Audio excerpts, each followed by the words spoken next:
Hello, and in today's video we will learn how to make a 3D renderer. Or should I say this video series, because it's not possible to fit all this 3D graphics sorcery into one singular video. So let's get started, shall we?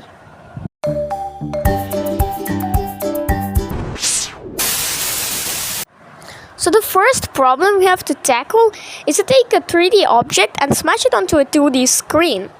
The way we do that is weak perspective projection. Now, although its name is pretty powerful, so how do you use this weak perspective projection? All you have to do is take the x and y coordinate divided by the z coordinate and then multiply it by some variable called the focal length, which you define yourself. Typically, it's 10. Okay, so we're going to code this. But the language we're going to use, it's gonna be C++. However, don't worry, the people who don't know C++, because you can do this in practically any other language if you understand the concept. Like a while back, I also did this in C, Python, and Java. And it worked pretty well, actually. Oh, and by the way, we're gonna use SDL too, because it's easy and why not? Also comment down below if you want the source code on GitHub, because I have a GitHub account, and I can. So yeah, let's get into code.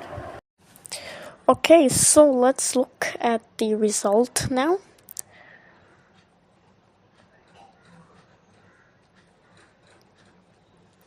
It's loading, so let it load. Alright, it's loaded and you can see two 3D objects here, a front face and a plain back. So this is gonna be our results. Let's take a look at the code now. Okay, now let's take a look at the main class. So in the main class, what we have here is I include my block class, which is basically a 3D object class.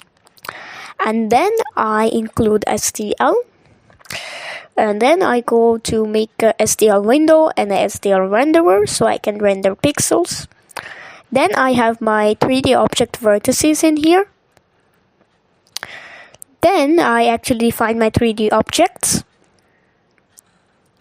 And in the while loop, which is the game loop, I actually render and update the 3D objects as seen in the result.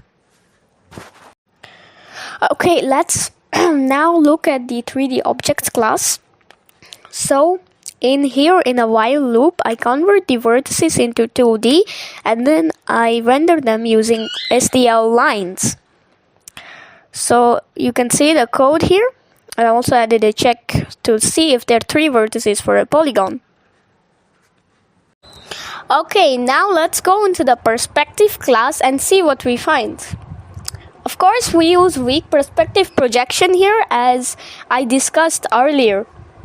So now I added some checks and this formula is the same as before except for a few minor changes I did for it to work properly in code. Also at the top here, you can see I added a check to see if the z is less than 0. And if it is less than 0, then I reset everything. Or else it would get a lot weird. So what are the minor changes I did? Well, for the x coordinate, what I did was I added half of the window width, which in my case was 800, so then that would be 400. And for the y, it's the same thing except for window width, I use window height instead. In the next part of this video series, I will add an FPS controller, which is basically a camera controller so you can move anywhere in the world and explore the glitches and bugs. And I will also explain everything in detail.